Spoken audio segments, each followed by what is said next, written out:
Hi viewers, ఈ వీడియోలో మనం రెసిస్టెన్స్ అంటే ఏమిటో తెలుసుకుందాము. రెసిస్టెన్స్ అంటే ఎలక్ట్రాన్స్ యొక్క ప్రవాహాన్ని వ్యతిరేకిస్తూ కంట్రోల్ చేస్తుంది. అంటే సింపుల్గా కరెంట్ని కంట్రోల్ చేస్తుంది. అర్థమయ్యేటట్టుగా ఒక ఎగ్జాంపుల్ చెప్తాను, వినండి. ఈ ఎగ్జాంపుల్ని మీరు చాలాసార్లు వింటారు. దీనికి బెస్ట్ ఎగ్జాంపుల్ వచ్చేసి స్పీడ్ బ్రేకర్సు. మనం ఏదైనా బండి మీద స్పీడ్గా వెళ్ళేటప్పుడు స్పీడ్ బ్రేకర్స్ అనేవి మన స్పీడ్ని ఎలా అయితే కంట్రోల్ చేస్తాయో సేమ్ అలానే రెసిస్టర్స్ కూడా ఎలక్ట్రాన్స్ యొక్క ప్రవాహాన్ని కంట్రోల్ చేస్తుంది. ఇంకొక ఎగ్జాంపుల్ చెప్తాను, వినండి. మన ఇంటి దగ్గర పంపు మోటార్ ఉంటుంది కదా, పంపు మోటార్ ఆన్ చేసినప్పుడు వాటర్ అనేవి పైప్ గుండా బయటకు వస్తాయి కదా. ఇక్కడే చూడండి, ఈ వాటర్ పైప్ అనేది పవర్ కేబుల్ అనుకోండి. వాటర్ లోపల మోటార్ ఆన్ చేసినప్పుడు సమ్ ప్రెజర్ అనేది క్రియేట్ అయ్యి వాటర్ని బయటికి లాగుతాయి కదా. సేమ్ అలాగే ఈ ప్రెజర్ని వోల్టేజ్ అవుతుంది, ఆ వాటర్ అనేది కరెంట్ అవుతుంది. ఇప్పుడు ఆ పైప్ వచ్చేసి మెలికి పడింది అనుకోండి, మెలికి పడినప్పుడు వాటర్ అనేవి స్లోగా వస్తాయి కదా. సో ఇక్కడ ఆ మెలిక అనేది వాటర్ క్వాంటిటీని ఎలా అయితే తగ్గించిందో సేమ్ రెసిస్టెన్స్ కూడా ఎలక్ట్రాన్స్ యొక్క ఫ్లోని అలానే తగ్గిస్తుంది. ఆ వాటర్ని ఎగ్జాంపుల్కి 2 బకెట్స్ నిండా పట్టుకున్నాం అనుకోండి, ఆ 2 బకెట్స్ నిండా వాటర్ వచ్చేసి పవర్ అవుతుంది. ఓకే వ్యూవర్స్, అర్థమైంది కదా. అలాగే రెసిస్టర్స్లో ఎన్ని టైప్స్ ఉన్నాయో చూడండి. ఫిక్స్డ్ రెసిస్టర్స్లో కార్బన్ కాంపోజిషన్ టైప్ రెసిస్టర్ని తీసుకొని ప్రాక్టికల్గా సప్లై ఇచ్చి తెలుసుకుందాము. చూడండి అది ఎలా వర్క్ అవుతుందో. ఈ రెసిస్టర్ వచ్చేసి 10 కిలో ఓం రెసిస్టరు. చూడండి, బ్రౌను, బ్లాక్, ఆరెంజు అలాగే గోల్డ్ ఉంది. ఇది 4 బ్యాండ్ రెసిస్టరు. ఇప్పుడు మనము ఎంసీబీ ఆన్ చేసి 2 రెడ్ కలర్ వైర్స్ కలిపినప్పుడు లైట్ అనేది బాగా బ్రైట్నెస్గా వెలిగింది.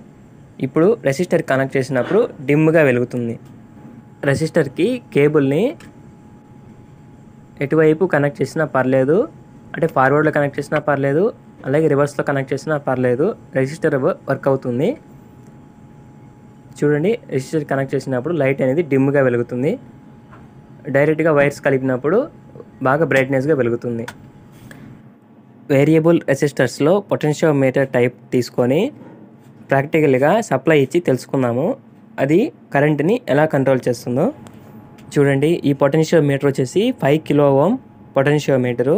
ఈ 3 పిన్స్లో మొదటి పిన్ వచ్చేసి రెసిస్టివ్ ఎలిమెంట్ యొక్క మొదటి ఎండు, మూడవ పిన్ వచ్చేసి రెసిస్టివ్ ఎలిమెంట్ యొక్క చివరి ఎండు, మధ్యలో పిన్ వచ్చేసి వైపర్ అంటే నాబ్కి కనెక్ట్ అయి ఉంటుంది. అంటే మనం నాబ్ని రొటేట్ చేసినప్పుడు ఆ వైపర్ అనేది రెసిస్టివ్ ఎలిమెంట్ని టచ్ అవుతూ రొటేట్ అవుతుంది. ఆ నాబు వల్లే మనకి రెసిస్టివ్ వాల్యూ అనేది పెరుగుతుంది మరియు అలాగే తగ్గుతుంది కూడా. మల్టీమీటర్తో ఎలా చెక్ చేయాలో చూడండి. మొదటి పిన్ను మరియు మూడో పిన్కి కనెక్ట్ చేసినప్పుడు 5000 వచ్చింది కదా. ఇది 5 కిలో ఓం రెసిస్టెన్స్ కాబట్టి మనకి రెసిస్టివ్ ఎలిమెంట్ యొక్క వాల్యూ అనేది వచ్చింది.